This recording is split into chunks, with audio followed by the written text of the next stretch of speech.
भगवान श्री राम आए, जनकपुर में पधारे।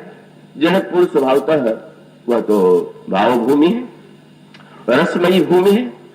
वहां भगवान श्री राम नगर दर्शन के लिए भी गए थे, और नगर दर्शन में भी जनकपुरवासियों ने तो दर्शन किया ही, जनकपुरवासिनी स्त्रियों ने भी दर्शन किया।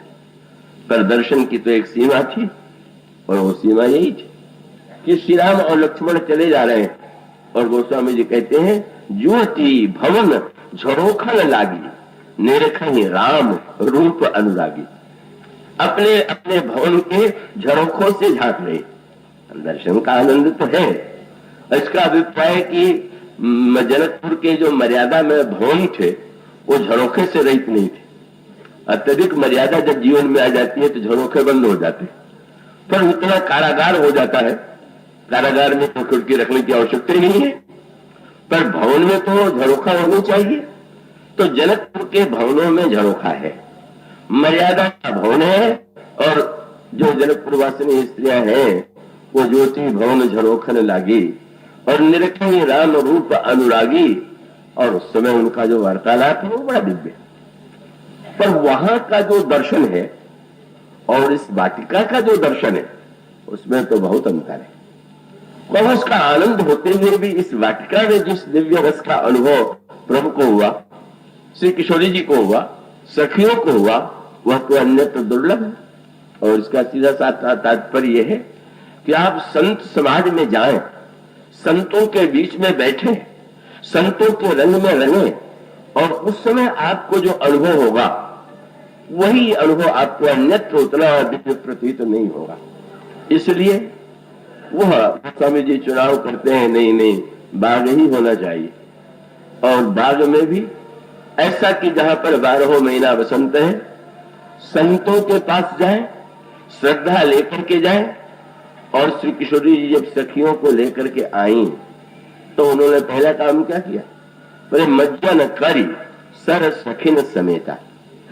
सखियों के साथ श्री सीता जी आई और उन्होंने सरोवर में स्नान किया। अब ध्यान दें, पूरा बाग है और उसके बीच में पार्वती जी का मंदिर है, और पार्वती जी के मंदिर के बगल में ही दिव्य सरोवर है। अब संत समाज तो बाग है, और ये जो बीच में सरोवर है क्या है? वो इसका उत्तर मिलेगा आपको आरण्य कांड में।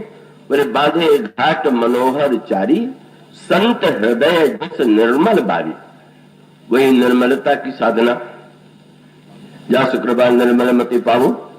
तो श्री किशोरी जी तो अपनी कृपा से दूसरों को निर्मल मति देने में समर्थ है, पर जीव को शिक्षा देती है कि केवल संतों के समाज में श्रद्धा लेकर के ही नहीं जाना है, अपितु पूर्ण संतों का लाभ तो तब होगा कि जब हम उनके हृदय में प्रविष्ट हो जाए, संत के पास पहुंच गए।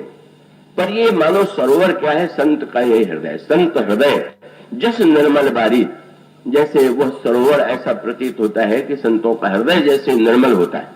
और उसका अभिप्राय यह है कि उस वाटिका में जाने के बाद सरोवर में स्नान करना चाहिए। और वहां गोस्वामी जी ने लिखा मज्जन खरी सर सखिन समेता। मानव साधना का क्रम आगे बढ़ता जा रहा है। और गई मुदित मन गौरी निकेता। अब वे जाती हैं देवी पार्वती जी के मंदिर में। और ये पार्वती जी जो है वो आप सब परिचित ही हैं कि भवानी शंकरो बंदे श्रद्धा विश्वास रूपिणो। साक्षात श्रद्धा का ये मंदिर है। समय भाव से मुझे तो भाग के ही जाना पड़ेगा। वो सबकी व्याख्या तो श्रद्धा के भी दो रूप, एक साधक की श्रद्धा और एक शुद्ध श्रद्धा। तो साधक की श्रद्धा वसंत के रूप में, और जो दिव्य समग्र श्रद्धा है वो पार्वती है। अब जो है समग्र श्रद्धा अर्थात जो दिव्य मंदिर है वहां प्रवेश हुआ और वहां पूजन हुआ।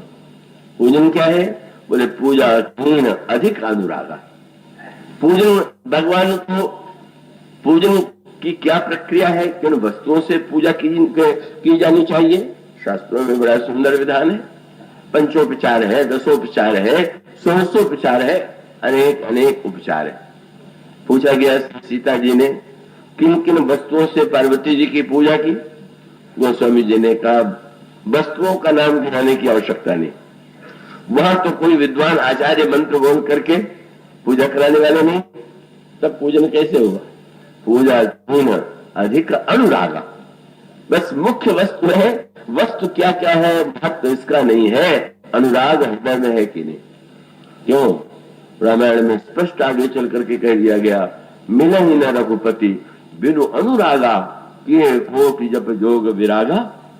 मानो श्रद्धा और साथ साथ अनुराग। और उसी समय एक सखी वह है जो पूजा में सम्मिलित नहीं थी, वह वाटिका में गई थी।